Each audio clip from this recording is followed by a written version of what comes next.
नमस्कार साथियों, मैं उमेश कुमार एक बार फिर से आप सभी का हमारे इस द्रोणा पीसेस के YouTube प्लेटफॉर्म पर स्वागत करता हूं।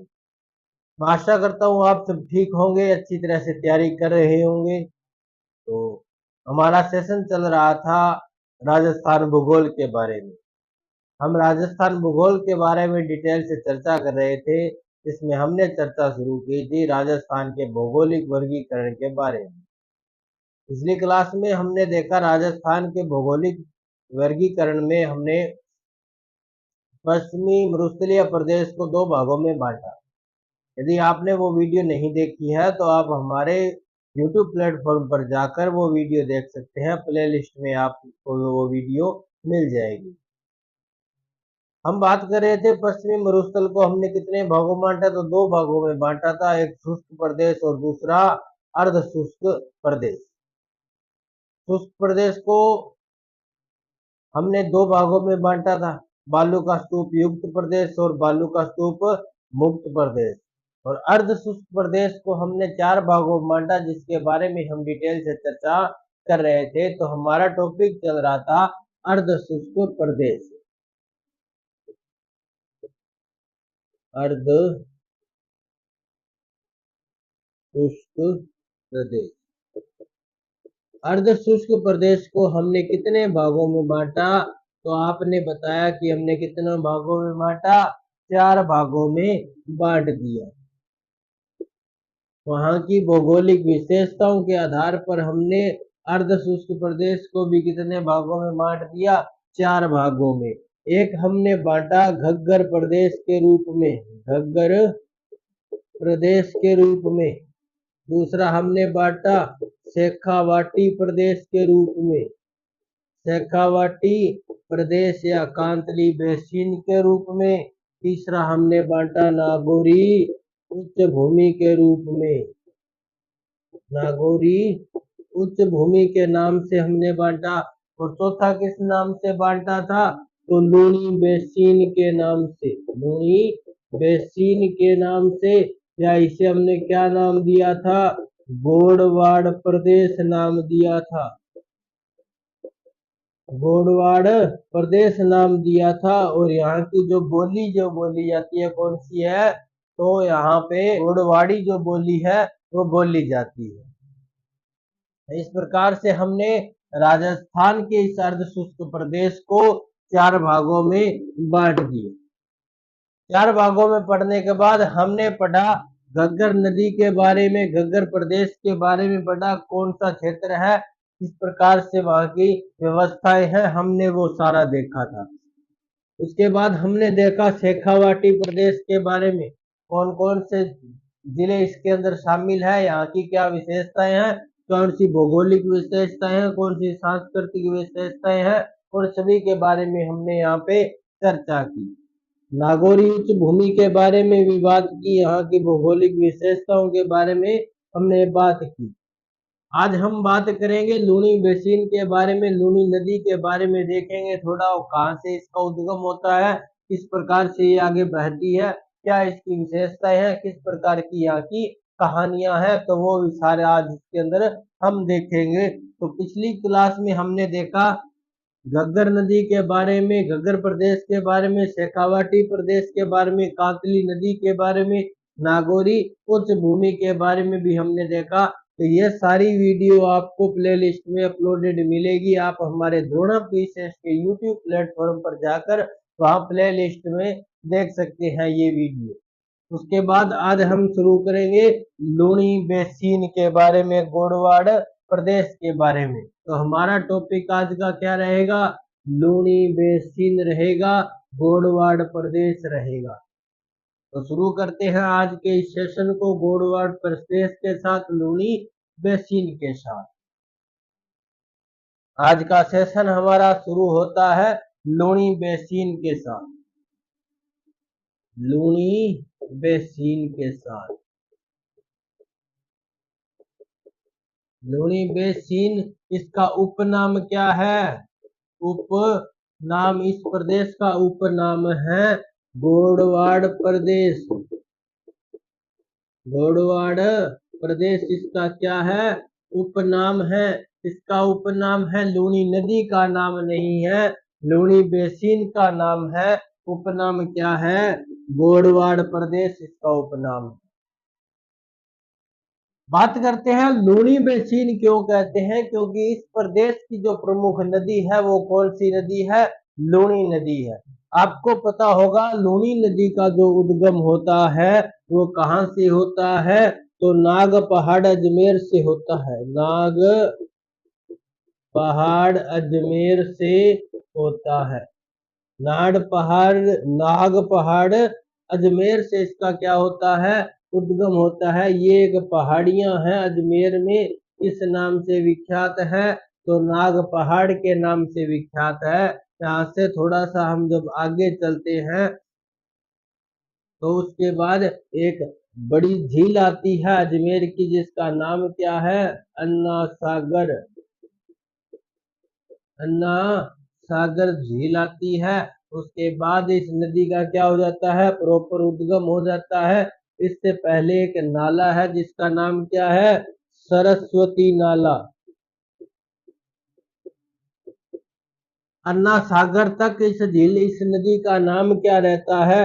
तो सरस्वती नदी नाम, सरस्वती नाला नाम रहता है। उसके बाद ये नदी प्रॉपर लूनी नदी के नाम से विख्यात हो जाती है और कुछ इस प्रकार से बहती हुई अजमेर, नागौर, अजमेर, पाली, जालोर, इस प्रकार से ये 6 जिलों से बहती हुई इधर अपने आती है।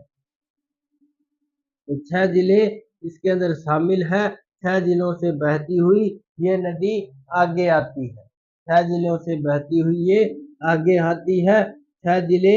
उसके बाद ये जब नदी अपने पाली वाले क्षेत्रों में आगे बढ़ती है, पाली, जालोर, बाड़मेर, इधर ये बहती हुई आगे आती है, तब इसका नाम हो जाता है लूनी नदी। तो इस प्रकार ये नदी बहती है। ये जो पाली का क्षेत्र, पाली, पाली के बाद यहाँ पे जोधपुर है,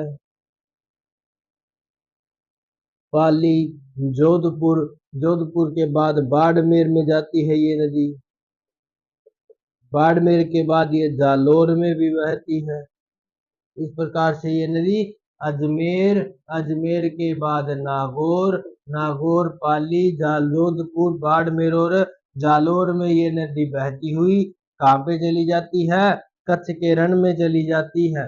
कहाँ चली जाती है? तो कच्छ के रण में चली जाती है। नागौर, पाली, जोधपुर, बाड़मेर और इसके बाद में कहाँ पे चली जाती है ये? तो जालोर। जालोर के बाद में ये नदी कहाँ जाती है? तो कच्छ के रण में चली जाती है। तो इस प्रकार से ये लूनी नदी है। लूनी नदी का उद्गम होता है, किस प्रकार से होता है हमने बात की। अब बात आती है लूनी नदी के इस प्रदेश को क्या कहते हैं? तो गोडवाड़ प्रदेश कहते हैं। बाकी हम लूनी नदी के बारे में भी चर्चा करेंगे जब हम नदियों के बारे में पढ़ रहे होंगे। क्या कौन से टॉपिक पढ़ रहे होंगे? तो जल अपवाह तंत्र पढ़ रहे होंगे। अपवाह तंत्र में जब हम नदी पढ़ रहे होंगे तब इसके बारे में भी हम डिटेल से चर्चा करेंगे। अभी हम देखते हैं इस बेसिन के बारे में, तो देखेंगे लूनी नदी द्वारा जोधपुर ग्रामीण, बालोतरा, बाड़मेर, जालोर, सांचौर, सिरोही, ये जो क्षेत्र है हमने बात की लूनी नदी के बारे में। आपको पता होगा लूनी नदी का जो उद्गम होता है वो कहाँ से होता है? नाग पहाड़ से होता है। नाग पहाड़ से होता है। नाग पहाड़ से बहने के बाद ये नदी इस प्रदेश से आती हुई कहाँ पे चली जाती है? तो कच्छ के रण में चली जाती है। कच्छ के रण में चली जाती है। यही हमारा ये जो इसके बहाव का ये जो क्षेत्र है इसे क्या कहेंगे हम? लूनी बेसिन कहेंगे। लूनी क्या कहेंगे? बेसिन कहेंगे। ठीक है, कौन सा बेसिन कहेंगे? लूनी बेसिन कहेंगे। क्या होता है इसके अंदर? कौन कौन से देश, कौन कौन से क्षेत्र आ जाएंगे लूनी प्रदेश के अंदर? तो हमने जो पढ़े थे, कौन कौन से पढ़े थे? पाली, जालोर, पाली और जालोर हमने देखे थे। इसके साथ साथ इसके अंदर जोधपुर का हिस्सा आ जाएगा। इसके अंदर बाड़मेर का भी हिस्सा आता है। बाड़मेर का कौन आता है? बालोतरा इसके अंदर आता है। उसके बाद इसके अंदर सिरोही का भी कुछ हिस्सा आता है। इसका हिस्सा आता है सिरोही का। तो इस लूणी बेसिन में कौन कौन से क्षेत्र हो जाएंगे? जोधपुर, बाड़मेर, बालोतरा, पाली, जालोर। जालोर से अलग हुआ कौन सा? तो सांचौर। सांचौर भी इसी के अंदर आ जाएगा, इसी लूणी बेसिन में आता है। सिरोही का कुछ क्षेत्र भी इस लूणी बेसिन के अंदर आएगा। ये एक मैदानी भाग है जो कौन सी नदी द्वारा लाई गई मिट्टियों द्वारा बना है? तो लूणी नदी द्वारा लाई गई जलोढ़ मिट्टी से यह क्षेत्र बना है, जिसका नाम क्या है? लूणी बेसिन नाम है। कौन सा नाम है? लूणी बेसिन नाम है। ये अजमेर से निकलती है, पाली में भी आती है।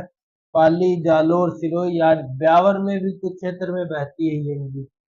ब्यावर वाला क्षेत्र भी इसके अंदर आता है। तो ये क्षेत्र इसके अंदर कौन सी नदी का है?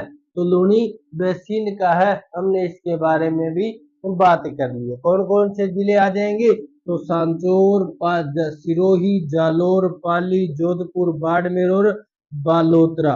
और ये कि ब्यावर जिला भी इसके अंदर आ जाएगा। तो ये नए जिले कौन कौन से शामिल हो जाएंगे? ब्यावर, सांचौर और बालोतरा। जोधपुर ग्रामीण। जोधपुर कौन सा? ग्रामीण। जोधपुर ग्रामीण। तो इस प्रकार से इसके अंदर ये 4 नए जिले आ जाएंगे। बाकी इसमें पुराने जिले कौन कौन से हो जाएंगे? तो जालोर हो जाएगा, सिरोही, पाली, बाड़मेर, जोधपुर और अजमेर। ये इसके अंदर पुराने जिले आ जाएंगे। इस प्रकार से हम इसका देखते हैं विस्तार के जिले। लूणी बेसिन में विस्तार के जिले कौन कौन से हैं? विस्तार के जिले। लूणी बेसिन में विस्तार के जिले देखेंगे तो कौन कौन से हो जाएंगे? पाली हो जाएगा, पाली, जालोर, सिरोही। अब इसके बाद जो नए जिले बने हैं वो कौन कौन से हैं? बाड़मेर से अलग हुआ एक जिला कौन? बालोतरा। जोधपुर से अलग हुआ जिला कौन? जोधपुर ग्रामीण। जोधपुर ग्रामीण, क्योंकि जोधपुर ग्रामीण जिले से भी कौन सी नदी बहती है? लूणी नदी बहती है। उसके बाद हमने देखा जालोर से अलग हुआ एक जिला कौन? सांचौर। तो सांचौर जिला भी इसी लूणी बेसिन में शामिल हो जाएगा। अजमेर से अलग हुआ एक जिला ब्यावर। तो ब्यावर जिले के भी कुछ हिस्से के अंदर कौन सी नदी बहती है? लूणी नदी बहती है। तो उसका हिस्सा भी किसमें आ जाएगा? इसी क्षेत्र में आ जाएगा, इसी लूणी बेसिन में आ जाएगा। तो इस प्रकार हमने देखा कि लूणी बेसिन का उपनाम क्या है? गोडवाड़ प्रदेश नाम है। विस्तार के जिले कौन है? तो पाली, जालोर, सिरोही, बालोतरा, जोधपुर ग्रामीण, सांचौर और ब्यावर। ये जिले इसके क्या है? विस्तार के जिले हैं। अब हम आगे देखते हैं इसे किस नाम से जानते हैं? गोडवाड़ प्रदेश के नाम से जानते हैं।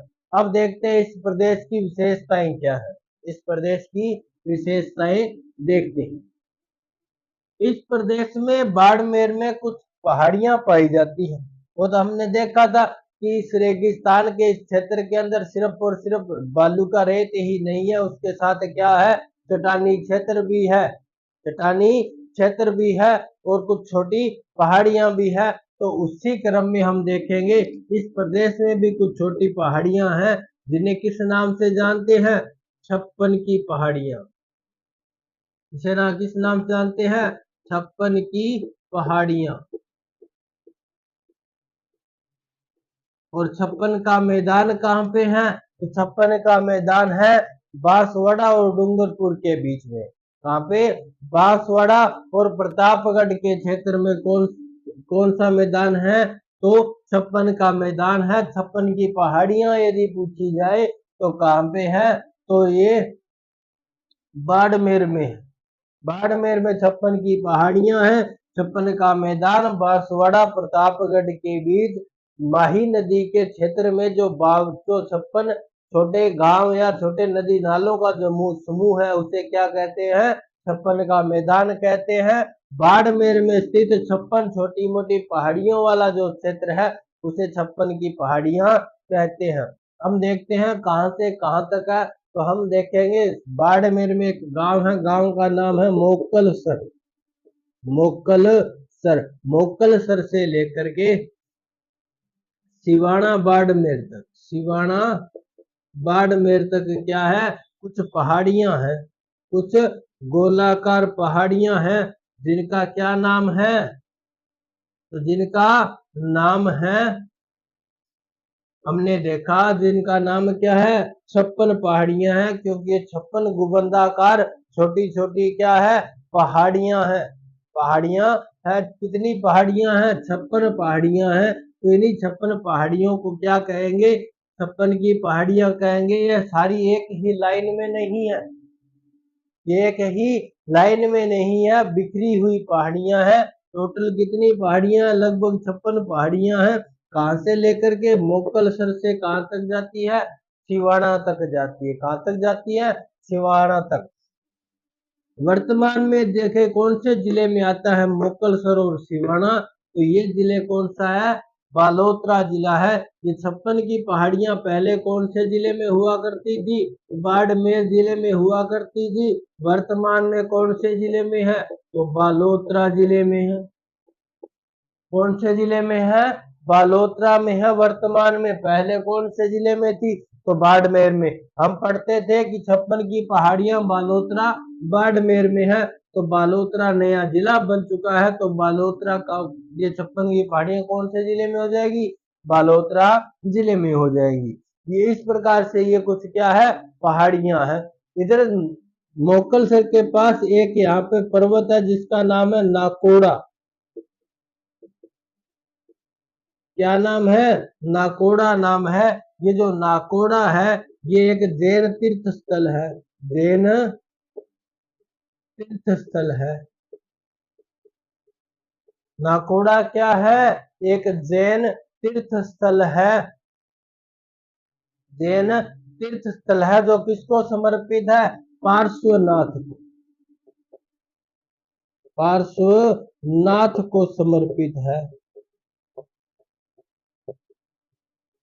आपने नाम सुना होगा पार्श्वनाथ, जैन मुनि पार्श्वनाथ को समर्पित ये जैन तीर्थ स्थल है। कहाँ पे है, नाकोड़ा में है।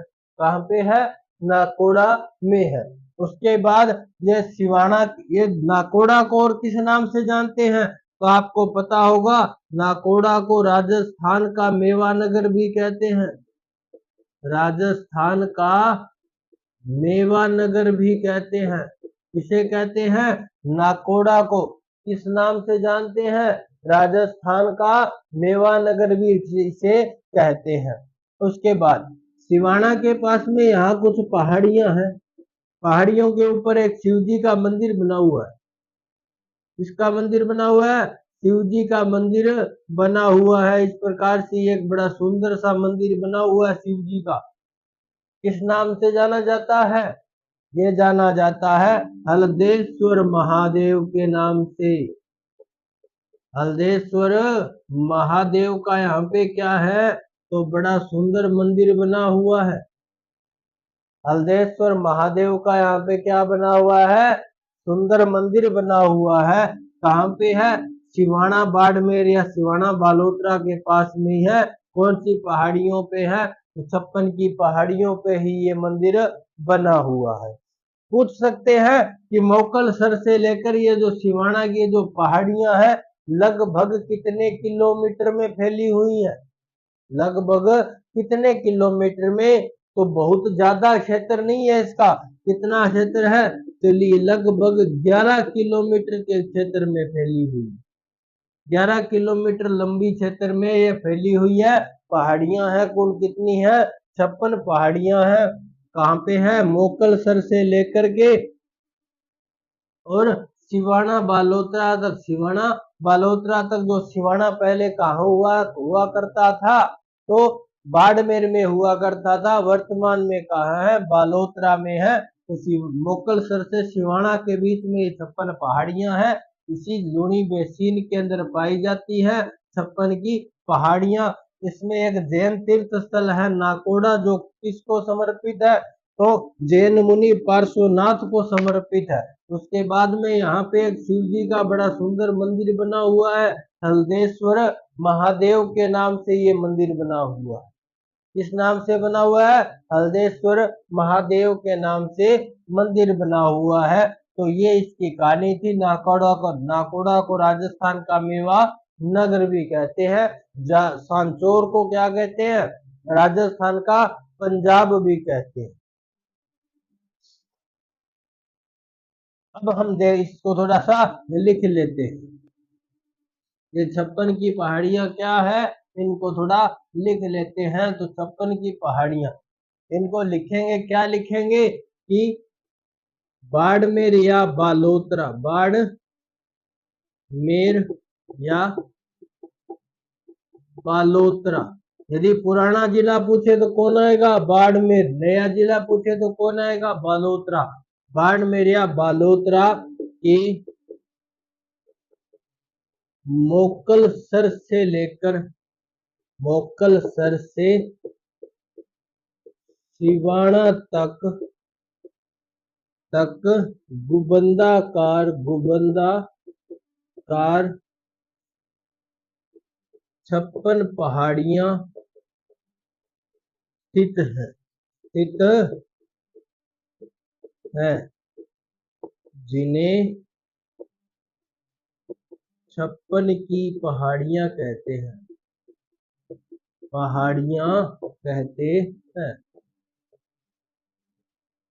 अब लिखेंगे इसी 56 की पहाड़ियों में कौन सा मंदिर है? तो हल्देश्वर महादेव का मंदिर है। और एक तीर्थ स्थल है, कौन सा? पार्श्वनाथ को समर्पित जैन तीर्थ स्थल है। तो लिखेंगे 56 की पहाड़ियों में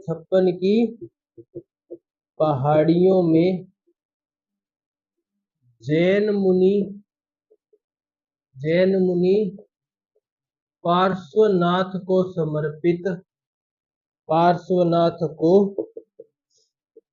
समर्पित एक जैन तीर्थ है, एक जैन तीर्थ स्थल स्थित है। और लिखेंगे कि 56 की पहाड़ियों में हल्देश्वर महादेव का मंदिर भी है। यहाँ पर हल्देश्वर महादेव जी का मंदिर भी है। तो ये कुछ विशेषताएं हैं 56 की पहाड़ियों की, जिनके बारे में हमने क्या की? चर्चा की। इनकी चर्चा की, तो 56 की पहाड़ियों की हमने चर्चा की। अब हम आगे देखते हैं, क्या देखेंगे कि यहाँ पे और कौन कौन सी पहाड़ियां पाई जाती हैं। कुछ पहाड़ियां जालोर में भी पाई जाती हैं। तो इस प्रकार से हम उन पहाड़ियों के भी क्या करेंगे? चर्चा करने वाले हैं। तो इस तरह से हमने देख रहे हैं किसको? लूनी बेसिन प्रदेश को हम देख रहे हैं। उसके बाद हम अब आगे देखेंगे कि ये तो 56 की पहाड़ियां तो कहाँ पे थी? बाड़मेर बालोतरा में थी। अब यहाँ पे जालोर में भी कुछ पहाड़ियां पाई जाती होंगी, उनके बारे में भी थोड़ी चर्चा कर लेते हैं। उनके बारे में थोड़ी चर्चा कर लेते हैं। अब हम देखते हैं जालोर की पहाड़ियां। जालोर की पहाड़ियां, जालोर में कौन कौन सी पहाड़ियां हैं? तो हम उनको देख लेते हैं। जालोर में एक तो सुंदा पर्वत पाए, सुंदा पर्वत। जालोर की मुख्य पहाड़ियों में कौन सा है? एक तो सुंदा पर्वत। अब आपने सुंदा पर्वत के बारे में सुना होगा। यहाँ पे किनका मंदिर है? तो सुंदा माता का मंदिर है।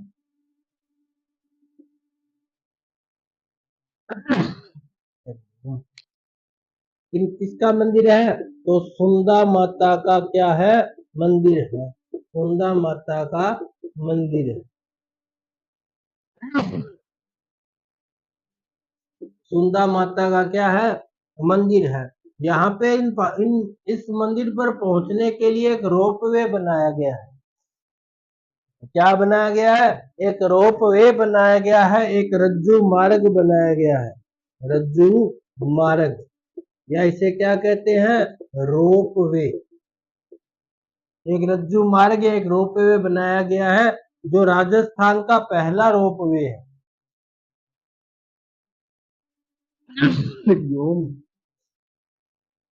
जो राजस्थान का क्या है? पहला रोपवे है।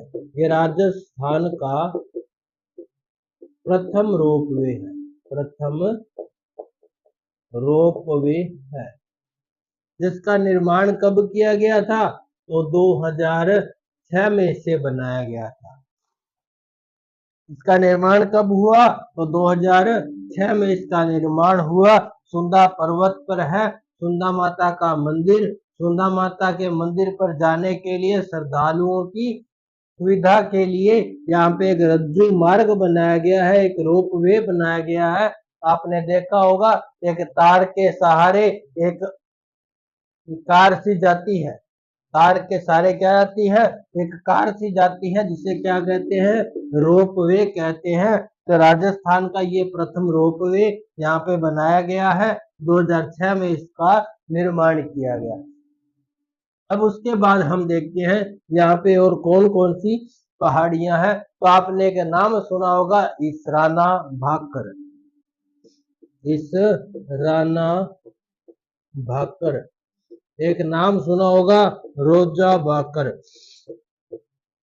रोजा भाकर। तो आप कहोगे ये भाकर क्या है? जालोर में स्थित अरावली की पहाड़ियों को क्या कहते हैं? भाकर कहते हैं। क्या कहते हैं? भाकर कहते हैं। जालोर में स्थित अरावली की जो पहाड़ियां हैं, उसे किस नाम से जानते हैं?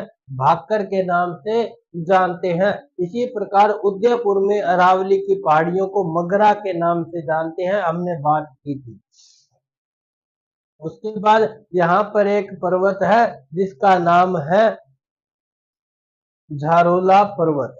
कौन सा पर्वत? झारोला पर्वत। तो इस प्रकार से ये जालोर की कुछ पहाड़ियां हैं, जिनके बारे में हमने चर्चा की। अब देखते हैं यहाँ पे और कौन कौन सी। इस प्रकार से हमने देखी जालोर की पहाड़ियां। अब हम देखेंगे यहाँ पे और कौन सी पहाड़ियां पाई जाती हैं। तो एक पहाड़ियां है, उनका नाम है जसवंतपुरा की पहाड़ियां। जसवंतपुरा की पहाड़ियां, उनके बारे में भी हम चर्चा करने वाले हैं। अब हम देखेंगे जसवंतपुरा की पहाड़ियां। जसवंतपुरा की पहाड़ियां। जसवंतपुरा की पहाड़ियां।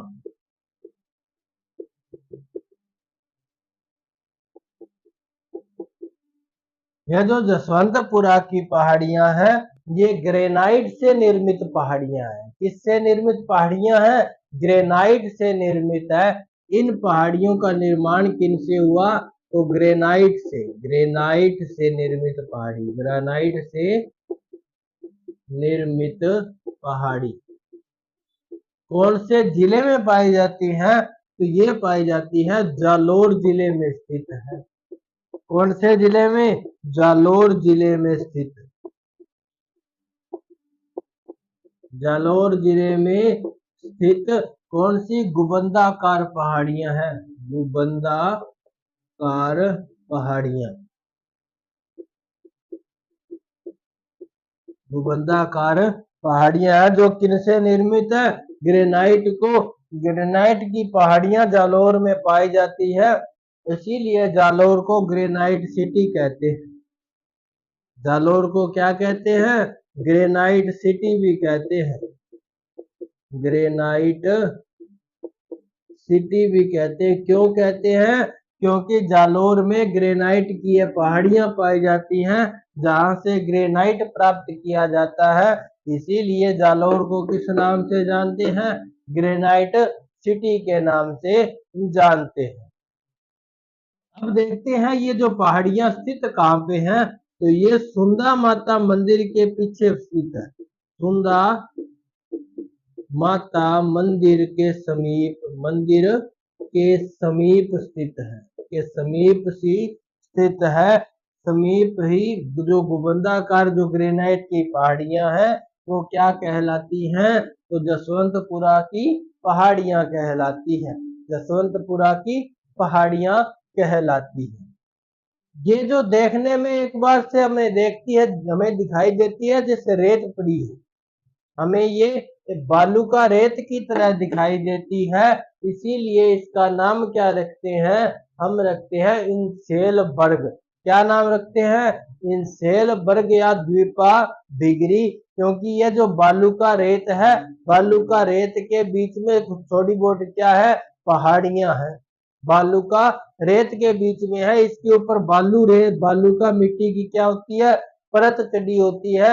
जैसे ही ये परत हवा के द्वारा ये मिट्टी उड़ जाती है तो ये क्या दिखाई देता है? ऐसे लगता है जैसे रेत के अंदर क्या खड़ा हो? एक द्वीप बना हो। क्या खड़ा हो? द्वीप खड़ा हो। तो रेत के अंदर एक क्या बना हुआ हो? जैसे महासागर में द्वीप होता है, उसी प्रकार से ये एक द्वीप बना हुआ हमें दिखाई देता है। इसीलिए इसका और नाम क्या रखते हैं? द्वीपा भिगरी भी रखते हैं। उसके बारे में भी हम देख लेते हैं।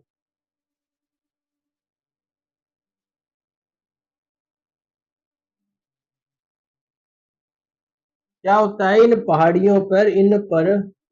पर रेत की चादर जमी होती है। किसकी जमी होती है? बालू रेत की। इन पर बालू रेत की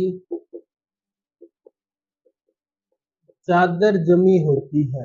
जमी होती है। तो दूर से दिखाई देने पर ऐसे लगता है जैसे रेत के टीले हो। क्या हो? रेत के टीले। इसीलिए इसका क्या नाम होता है? इन्हें इंसेलबर्ग भी कहते हैं। इन्हें इंसेलबर्ग भी कहते हैं। इंसेलबर्ग कहते हैं बालू रेत की छोटी पहाड़ियों को। बालू रेत जब इकट्ठे होकर जम जाती है तो उससे जो पहाड़ी सी बन जाती है उसे क्या कहते हैं? इंसेलबर्ग कहते हैं। इसी प्रकार से इन जसवंतपुरा की ये जो पहाड़ियां हैं, जब इनके ऊपर रेत जमी होती है तो बिल्कुल ऐसे लगते हैं जैसे बालू रेत की पहाड़ी बनी हो। उसके बाद क्या होता है? जब ये रेत उड़ जाती है तो ऊपर से ये द्वीप से दिखाई देने लगते हैं। ऐसा लगता है जैसे किसी मरुस्थल के अंदर क्या बना हो? द्वीप बना हो। इसीलिए इसे क्या कहते हैं? द्वीपा भिगरी भी कहते हैं। इसे द्वीपा भिगरी भी कहते हैं। भिगरी भी कहते हैं। इसे द्वीपा भिगरी भी कहते हैं। इस प्रकार से हमने बात की जसवंतपुरा की पहाड़ियों पर। यहाँ पर और कौन से पर्वत पाए जाते हैं? कौन सी भौगोलिक विशेषताएं पाई जाती है इस लूनी बेसिन में? उसके बारे में भी थोड़ी चर्चा और कर लेते हैं। यहाँ पर एक पर्वत और स्थित है जिसका नाम है काला भरा पर्वत। क्या नाम है? काला भरा पर्वत। यहाँ पर एक काला भरा नाम से भी क्या पाया जाता है? पर्वत पाया जाता है। पर्वत स्थित है। ये कहाँ पे है? तो पाली में स्थित है। कहाँ पे? पाली में। पाली के पूर्व में एक स्थित पर्वत है, उसे क्या कहते हैं? काला भरा पर्वत कहते हैं। तो पाली के पूर्व में स्थित पर्वत इस नाम से जाना जाता है। तो काला भरा पर्वत के नाम से जाना जाता है। इस प्रकार से हमने यहाँ की भौगोलिक विशेषताओं के बारे में देखा। अब देख लेते हैं थोड़ा सा लूनी नदी के बारे में भी। उसके ज्यादा डिटेल हम कब देखेंगे?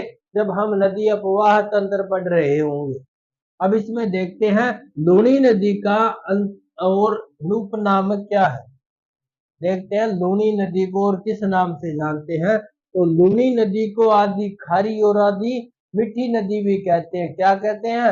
आदि खारी और आदि मीठी नदी क्यों कहते हैं? क्योंकि बालोतरा के बाद इस नदी का पानी कैसा हो जाता है, खारा हो जाता है। क्यों हो जाता है? क्योंकि यहाँ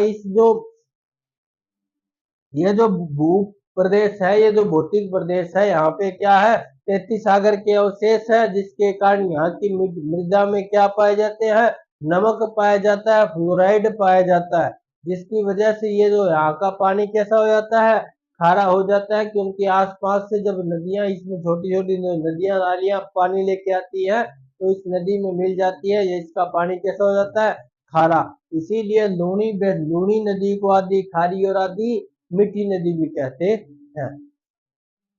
तो इस प्रकार से हमने आज देखा लूनी नदी के बारे में। हमने इस पश्चिमी मरुस्थलीय प्रदेश के बारे में लगभग डिटेल पूरी कर ली है। जो डिटेल उसमें और बच गई है, अगली क्लास में हम चर्चा करेंगे। आज के सेशन में हम इतना ही देखेंगे। तो कैसी लगी आज की वीडियो हमें कमेंट में जरूर बताना। यदि अच्छी लगी हो तो लाइक करना और शेयर कर देना। यदि आप हमारे चैनल पर नए हो, आपने हमारे चैनल अभी तक सब्सक्राइब नहीं किया है, तो आप हमारे चैनल को सब्सक्राइब कर लीजिए और बेल आइकन के बटन को ऑन कर लीजिए, ताकि आने वाली क्लासों के नोटिफिकेशन आपको मिल सके। धन्यवाद।